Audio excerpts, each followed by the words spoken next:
that point, her husband and her kids began to scream. So what Anna and her family didn't understand, or at a minimum just did not fully appreciate, was that when they did this ceremony with their church every year, the church took a lot of effort to make sure the location they chose for the ceremony, that it was totally safe.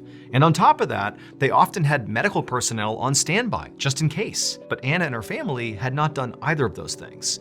The location they chose was no doubt stunningly beautiful, but the reason it was deserted is it was a terrible spot for this ceremony.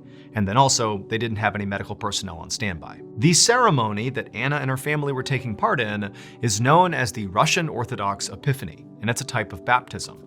Basically, people all over Russia at this time of the year will carve a cross-shaped hole in the ice over a body of water, and then one by one, they'll jump into the water and then emerge again, baptized, purified. And so Anna and her family had done that. They had carved the cross in this frozen body of water.